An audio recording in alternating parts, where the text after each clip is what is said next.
NDA सोबत असताना उद्धव ठाकरेंना पहिल्या रांगेत स्थान होतं. आता ठाकरेंचं दिल्लीत काय स्थान आहे हे समोर आलं. देवेंद्र फडणवीसांचा निशाणा.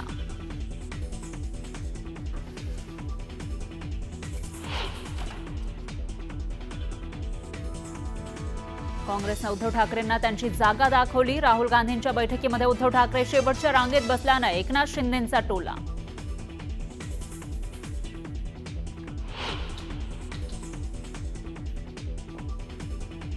नरेश म्हस्केंवर टीका करताना राऊतांकडून म्हस्केंचा दुतोंड्या गांडूळ असा उल्लेख, तर ते गांजा राऊत आहेत असं म्हणत नरेश म्हस्केंचा पलटवार.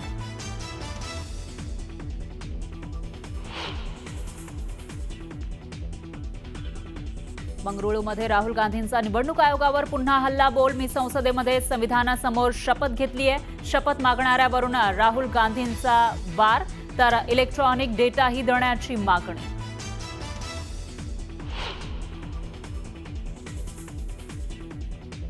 भाजप नेत्यांचा राहुल गांधींवर पलटवार. राहुल गांधींनी बिहारमधील पराभवाचं कारण आधीच शोधलंय. अमित शहांचा वार, तर राहुल गांधींचे आरोप कपोल कल्पित. फडणवीसांचा पलटवार.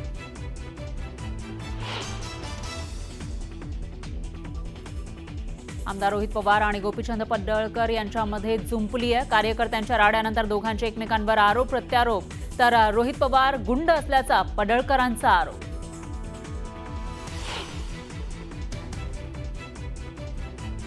शरणू हांडे अपहरण प्रकरणातील आरोपी अमित सुरसेसह इतरांना 4 दिवसांची पोलीस कोठडी. आरोपींकडून कोयता, हॉकी स्टिकसह 25 शस्त्रास्त्र जप्त केल्याची माहिती.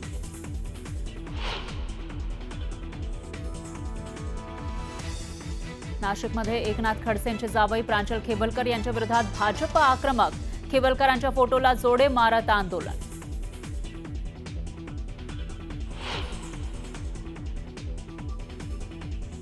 कल्याणमध्ये पुन्हा मराठी आणि अमराठी वाद. मनसैनिकांनी इडली हॉटेल चालकाला दिला चोप. हॉटेल चालकानं मराठी माणसाबद्दल वापरले होते अपशब्द.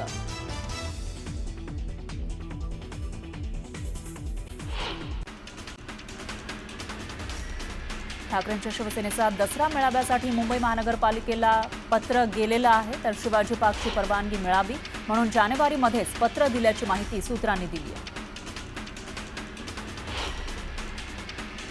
आमदार रोहित पवार आणि गोपीचंद पडळकर यांच्यामध्ये जुंपल्याचं पाहायला मिळतं, तर कार्यकर्त्यांच्या राड्यानंतर दोघांनी एकमेकांवर आरोप प्रत्यारोप केले आणि रोहित पवार गुंड असल्याचा आरोप पडळकरांनी केला.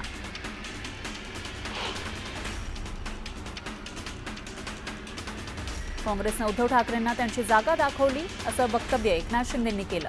राहुल गांधींच्या बैठकीमध्ये उद्धव ठाकरे शेवटच्या रांगेत बसल्यानं एकनाथ शिंदेंनी हा टोला लगावला. इंडिया आघाडीच्या बैठकीमध्ये शेवटच्या रांगेत बसण्यावरून टीका केलेल्यांना खासदार संजय राऊत यांनी उत्तर दिलं. रागेवरून टीका करणारे लोक भंपक आहेत. प्रेझेंटेशन नीट दिसावं म्हणून ते मागे बसले होते असं संजय राऊतांनी सांगितलं. उद्धव ठाकरेंना बैठकीमध्ये शेवटच्या रांगेत स्थान दिल्यानंतर सत्ताधाऱ्यांनी टीकेचे बाण सोडले. उद्धव ठाकरेंना मागे बसवणं हा महाराष्ट्राचा अपमान आहे अशी टीका मंत्री आशिष शेलार यांनी केली. उद्धव ठाकरे शेवटच्या रांगेत बसवण्यावरून सुरू असलेला वाद निरर्थक आहे. हा निव्वळ बालिशपणा आहे असं खासदार सुप्रिया सुळे म्हणाल्या. सुप्रिया सुळे पुढे बसतात, त्यांना त्यांचं महत्त्व वाढवायचंय. राजकारण काय आहे ते समजून घ्या असं म्हणत खासदार नरेश म्हस्के यांनी खासदार सुप्रिया सुळेंवर निशाणा साधला.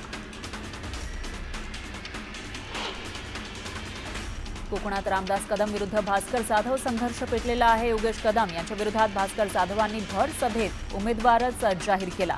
आमदार व्हायचंय तर दापोली मतदारसंघात कामाला लागा, तुम्ही आमदार झालात असं समजा असा सल्ला भास्कर जाधव यांनी सहदेव बेटकर यांना दिला.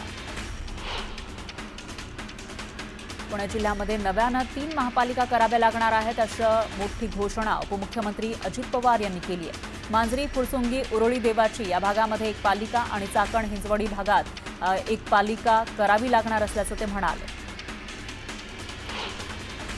बारामतीची तुलना चाकणशी करू नका, चाकणला महानगरपालिका करायचा विचार आहे असं म्हणत अजित पवारांनी कार्यकर्त्यांची समजूत काढण्याचा प्रयत्न केला. राहुल गांधींनी निवडणूक प्रक्रियेमध्ये मोठा घोळ झाल्याचा आरोप केला होता. त्यानंतर काँग्रेसच्या नेत्या यशोमती ठाकूर यांनी राज्य सरकारवर हल्लाबोल केला. ज्याचे उत्तर निवडणूक आयोगानं दिलं पाहिजे त्याचे उत्तर भाजपचे नेते देत आहेत. मतांची चोरी केली असं दिसतंय अशी टीका ठाकूरांनी केली. मंत्री प्रताप सरनाईक यांची अँटी करप्शन ब्युरोकडून चौकशी करण्याची मागणी रिक्षा संघटनेनं केली आहे. रॅपिडो कंपनीकडून कोट्यावधी रुपये घेऊन कंपनीच्या फायद्याचे निर्णय घेतल्याचा आरोप रिक्षा चालकांनी केला आहे. तर तात्काळ मंत्रिपदाचा राजीनामा देण्याची मागणीही करण्यात आली. पुण्यामध्ये शेतकरी हक्क परिषदेचं आयोजन करण्यात आलं. शेतकऱ्यांच्या विविध प्रश्नांवर चर्चा करण्यासाठी पुण्यात राजू शेट्टी आणि बच्चू कडू यांच्या उपस्थितीमध्ये हक्क परिषदेचं आयोजन करण्यात आलं. चाकण औद्योगिक क्षेत्रातील वाहतूक कोंडीचा अजित पवारांनी आढावा घेतला. अजित पवारांनी मोबाईलमध्ये अधिकाऱ्यांना रस्त्यावरील खड्ड्यांचे फोटो दाखवत अपघातांबाबत खंत व्यक्त केली.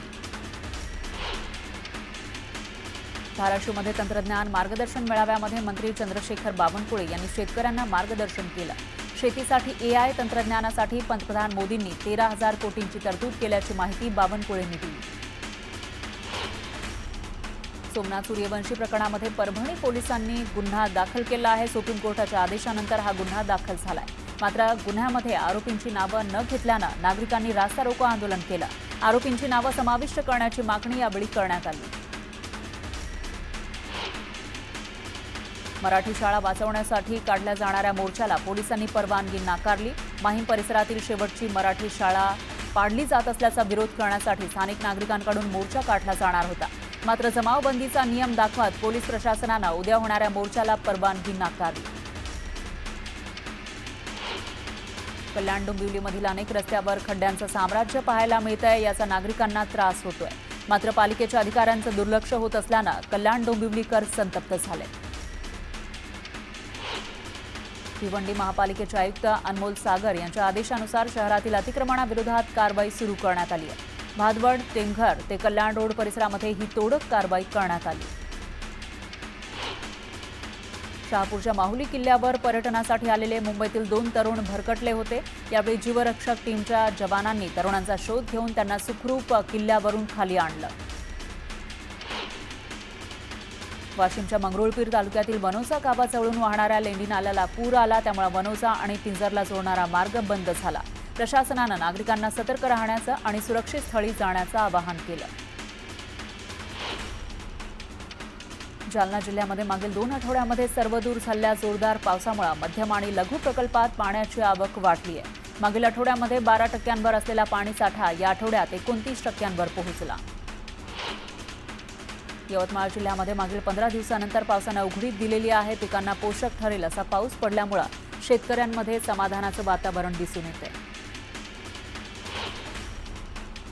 हिंगोली जिल्ह्यामध्ये पावसाची सुरुवात झाली आहे. हवामान विभागानं जिल्ह्याला येलो अलर्ट जारी केलेला आहे.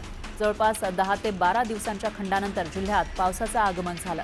त्यामुळे नागरिकांमध्ये समाधानाचं वातावरण आहे. हिंगोलीच्या सेनगाव तालुक्यामध्ये झालेल्या मुसळधार पावसामुळे नदी नाल्यांसह ओढ्याला पूर आला. कापडसिंगी गावाजवळच्या ओढ्याला पूर आला. त्यामुळे रस्त्याच्या पुलावरून पाणी वाहू लागलं. त्यामुळे पुलावरून जाणारी वाहतूक ठप्प झाली.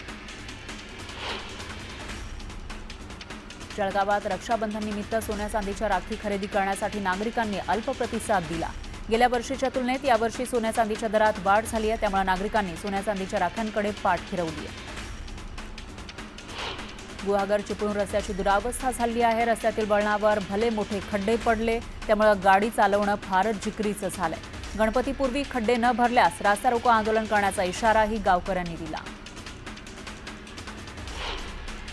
कोल्हापूरच्या कसबा बीड गावात ग्रामस्थ अक्काताई आनंदा जाधव यांना एका बेड्याचा शोध लागलेला आहे. तर मळ्याच्या शेतामध्ये निशिगंधाची भांगलन करत असताना त्यांना हा बेडा सापडला. बेडा यादवकालीन आहे. तो 1.7 सेंटीमीटर लांब आणि 3.75 ग्रॅम वजनाचा आहे. सांगली जिल्ह्यामध्ये 15 वर्षाची कालमर्यादा ओलांडलेल्या टॅक्सींना आता 5 वर्षांची मुदतवाढ देण्याचा निर्णय स्थानिक प्रशासनानं घेतलाय. या निर्णयामुळे सांगली जिल्ह्यातील 1000 वाहनांना पुन्हा 5 वर्षाची मुदतवाढ दिली जाणार आहे. या निर्णयाचं सांगली जिल्हा टॅक्सी मॅक्सी कॅब पंचायतकडून स्वागत करण्यात आलंय. नांदेड जिल्ह्यातील एका गावामध्ये कुत्र्यानं म्हशीचा चाबा घेतला. नंतर काही दिवसातच ती आजारी पडून तिचा मृत्यू झाला. मात्र या म्हशीचं दूध पिणारे ग्रामस्थ कमालीचे हैराण झाले.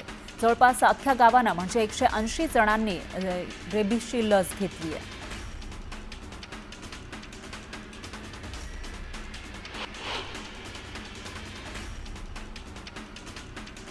दौंड तालुक्यामध्ये असणाऱ्या नांदगावमधील एका शेतामध्ये रानडुकरांनी लावण्यात आलेल्या पिंजऱ्यामध्ये चक्क बिबट्या अडकला.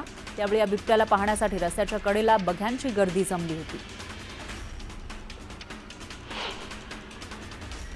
श्रावण मासात निसर्गाचा अद्भुत चमत्कार पाहायला मिळाला आहे. रायगड जिल्ह्यातील महाड तालुक्यातील शिरगाव इथल्या एका व्यक्तीच्या घरामध्ये एकाच झाडावर तब्बल 36 ब्रह्मकमळ उमलले.